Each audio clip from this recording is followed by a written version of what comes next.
Se puede decir que la historia de la piratería va de la mano con la historia de la navegación. Allá donde hubo barcos cargados de mercancías, surgieron los piratas, dispuestos a tomarlas por la fuerza. Se conocen incursiones de naves piratas desde los tiempos de la antigua Grecia. Incluso la Roma republicana sufrió el pillaje de estos ladrones del mar. Desde entonces han abordado embarcaciones y todavía hoy asolan los mares. Sin embargo, las mejores páginas de su larga historia se escribieron en los siglos XVI y XVII, la edad de oro de la piratería. El capítulo más característico de la historia de la piratería corresponde al desarrollado en el Caribe en ese período, episodio estrechamente relacionado con la historia de la presencia española en América. El origen de la piratería en el Caribe hay que buscarlo en una famosa bula del Papa Alejandro VI. En el año 1493 concedía a España y Portugal el derecho de posesión de las tierras que se iban descubriendo tras la llegada de Colón al Nuevo Mundo. Las posesiones españolas se situaban tras una línea imaginaria trazada 100 leguas al oeste de las islas del Cabo Verde. Los territorios situados al este de la citada línea serían de dominio portugués. Francisco I de Francia protestó airadamente contra la partición hecha por la Santa Sede. Quisiera ver, le contestó al Papa, el testamento de Adán, por el que se me excluye a mí de esa parte del mundo. Inglaterra, todavía sin marina, no podía intervenir en el litigio, pero años más tarde diría Francis Drake: ninguna paz al otro lado de la línea. Francia e Inglaterra quedaban pues al margen de las riquezas de América, y España, con una política equivocada, agravó más la situación cerrando el comercio del Nuevo Mundo. Todo barco extranjero navegando por aquellas aguas sería considerado a partir de entonces por la corona española como pirata. La primera nación en reaccionar fue Francia, dado que carecía de flota marina. Fue entonces que estimuló a los armadores particulares y hacia 1537 el Caribe estaba infestado de piratas franceses. Posteriormente, Inglaterra comenzó también a fijar su atención en América y soñando en el botín aparecen los primeros piratas ingleses en el Caribe, bajo la protección de la reina Elizabeth. La mayoría eran nobles y si no lo eran, la reina les daba la entrada en la nobleza. En cierta ocasión, el embajador de España pidió a la reina de Inglaterra la ejecución de Drake por pirata, después de que éste asaltara diversas flotas españolas. Nombró a Drake caballero. Pirata, ladrón que roba en el mar, sujeto cruel y despiadado. La palabra pirata proviene del griego y su significado es el que emprende, el que intenta fortuna. Los piratas eran ladrones del mar que actuaban al margen de toda ley. Sus fines no eran políticos, buscaban su propio beneficio y no servían bajo ninguna bandera que no fuera la Jolly Roger o bandera pirata. Muchos corsarios se convirtieron en piratas durante el período en que España e Inglaterra firmaron la paz. Los principales blancos de los ataques piratas eran mayoritariamente los barcos y también los asentamientos coloniales de bandera española o portuguesa. Es lógico que así fuera, puesto que eran precisamente esos dos países quienes monopolizaban el comercio entre Europa y el Nuevo Mundo. Sus buques cargados del oro y la plata de las Indias eran un suculento bocado para los piratas, pero ninguna bandera estaba a salvo de los salvajes perros del mar. Los reyes europeos trataron de luchar contra los piratas fletando barcos bien armados y equipados.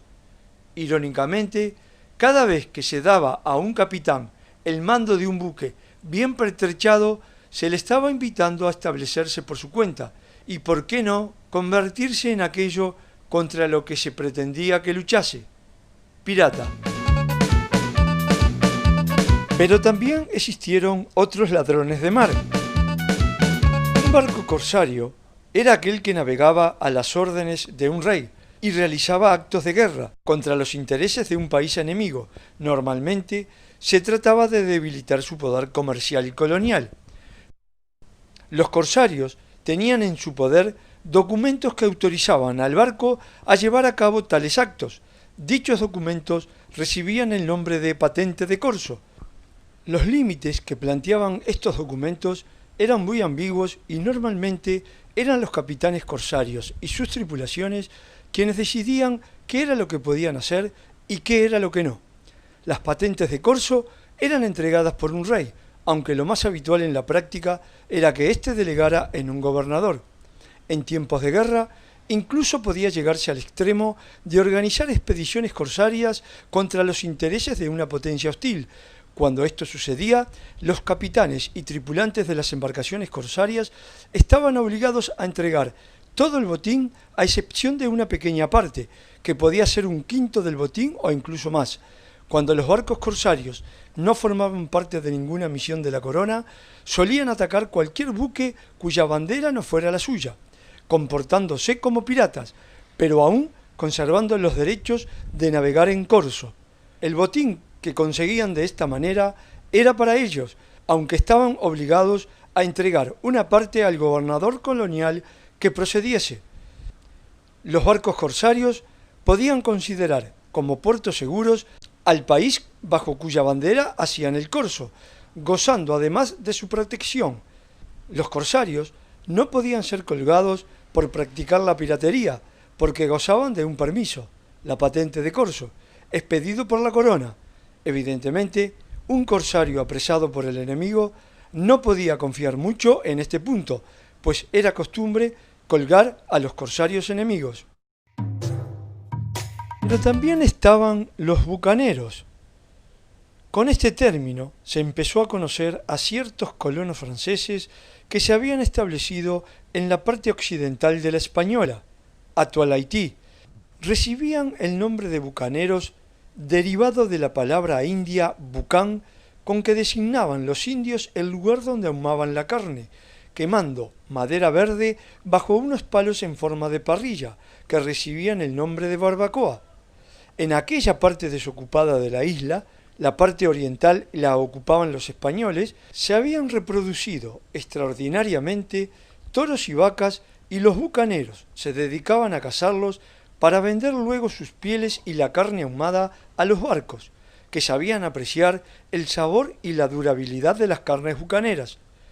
Los bucaneros vivían en la más salvaje libertad, nadie les mandaba ni reconocían ninguna autoridad. Esto atrajo a todo tipo de gentes desahuciadas, proscriptos, fugitivos, esclavos, indios rebeldes, desertores, perseguidos por la religión, etc. El número de bucaneros fue en aumento y en 1620 empezaron a ser perseguidos por los españoles. Fue entonces que decidieron arriesgarse a cometer pequeñas correrías marítimas y tomaron como base de operaciones el islote de la Tortuga, próximo a la Española, uniéndose así a la hermandad de la costa que dio origen a los filibusteros. Como en la isla de la Tortuga no había casa, los bucaneros se encontraron ante un dilema para poder subsistir: o bien iban en canoas a la Española para cazar, o tenían que dedicarse a la piratería. A los que prefirieron esto último se les llamó filibusteros. La palabra filibustero proviene del holandés vrijbuiter, el que va a la captura del botín. En inglés, freebooter, después de la dura lección que habían recibido al ser arrojados de la Española, los freebooter comprendieron que era preciso unirse si querían hacer frente a posibles contingencias. Acostumbrados a vivir con absoluta independencia, no permitieron que les rigieran superiores, leyes o códigos. Nacía así la cofradía de los hermanos de la costa. Los filibusteros atacaban barcos de cualquier nacionalidad, aunque una vez más serían los españoles sus presas las más de las veces. Utilizaban mayormente pequeñas embarcaciones, muy ligeras y maniobrables, y con frecuencia eran financiados y apoyados extraoficialmente por potencias europeas con intereses en mermar el comercio del enemigo.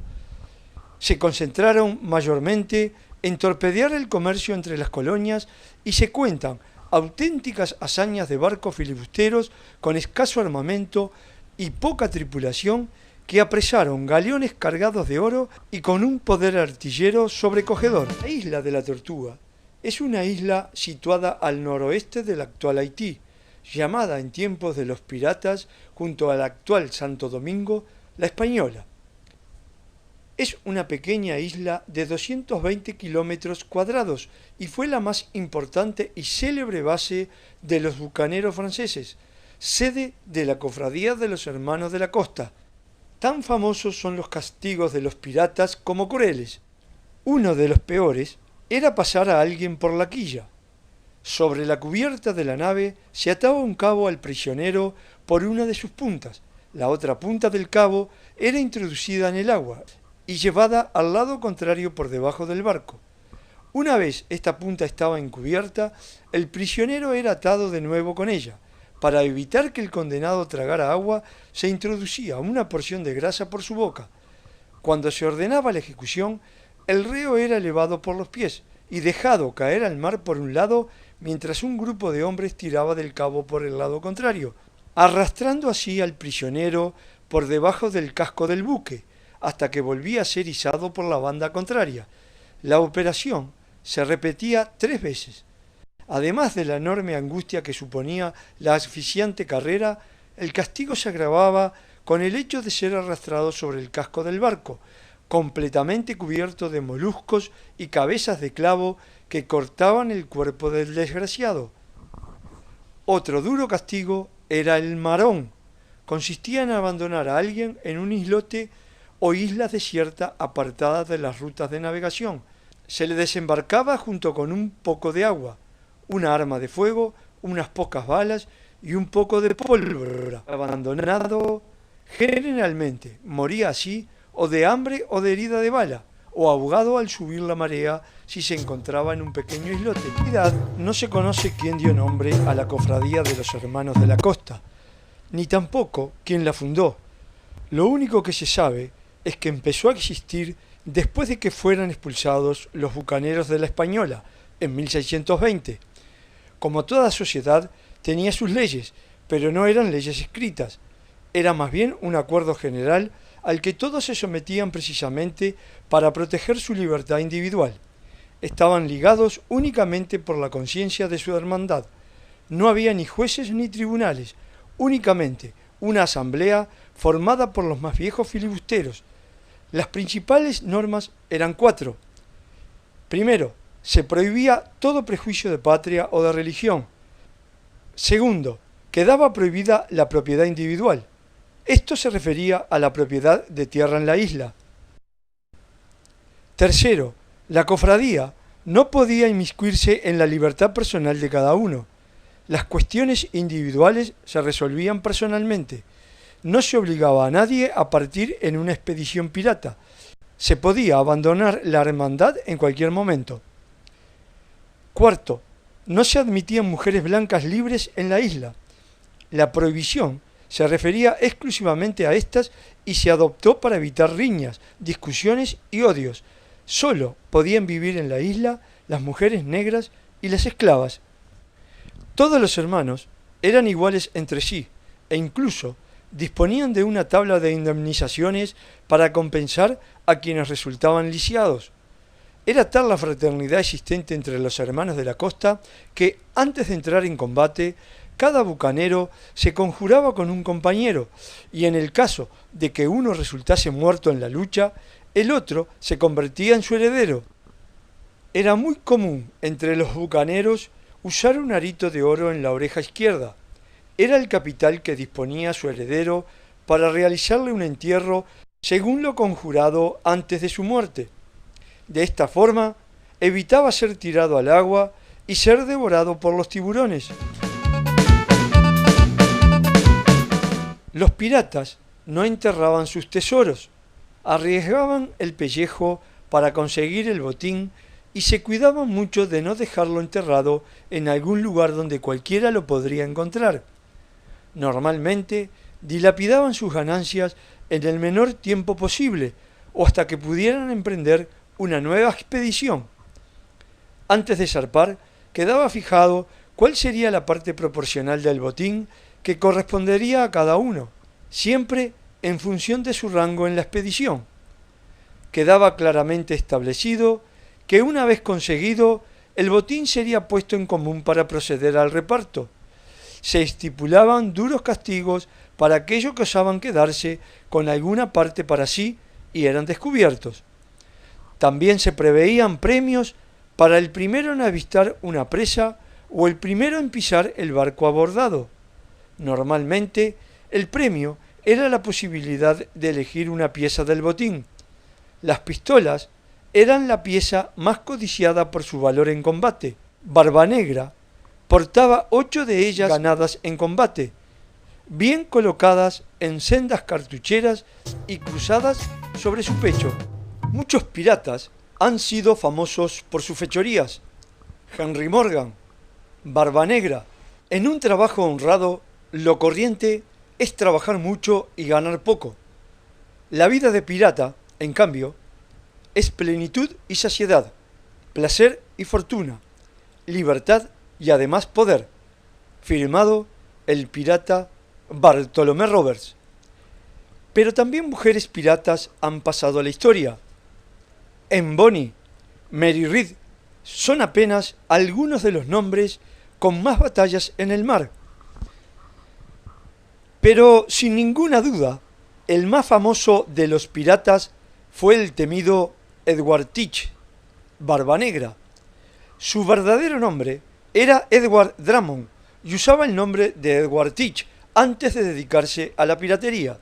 Su barco, el Queen Anne Revenge, fue tomado a los franceses. Llevaba una enorme barba negra adornada con cintas. Antes de cada batalla, ataba mechas de hilo a su sombrero que dejaban una estela de humo negro, con el fin de aterrorizar a sus enemigos. Trataba a los prisioneros salvajemente. Su actividad duró solamente 2 años. En 1718, el gobernador de Virginia ofreció una recompensa por él vivo o muerto. El teniente Robert Maynard de la Royal Navy lo persiguió con 2 barcos y lucharon mano a mano sobre cubierta. Murió con 20 heridas de machete y 5 disparos de pistola. Maynard le cortó la cabeza, la colgó en su barco y regresó por la recompensa. Sir Francis Drake, el gran navegante. Francis Drake no solo ambicionaba grandes riquezas como corsario, sino que también buscaba la gloria de ser un gran navegante. Por eso se propuso ser el primer inglés en dar la vuelta al mundo después de haberla completado el español Fernando de Magallanes. Francis Drake fue un corsario inglés que cumplía las órdenes de la reina Isabel I, pero navegaba en sus propios barcos y se quedaba con gran parte del botín que capturaba. Los enemigos de los ingleses en el siglo XVI eran los españoles, que acababan de conquistar el continente americano y comenzaban a extraer de sus minas valiosísimos cargamentos de oro y plata. Ese era el botín que buscaba Francis Drake atacando a las naves españolas. En 1595, ya nombrado almirante por la reina Isabel I, partió en su última expedición a las Indias Occidentales. Falleció durante la travesía a causa de una fuerte fiebre. Drake fue uno de los viajeros que contribuyó a la difusión en Europa del tabaco y la papa, 2 productos desconocidos en este continente.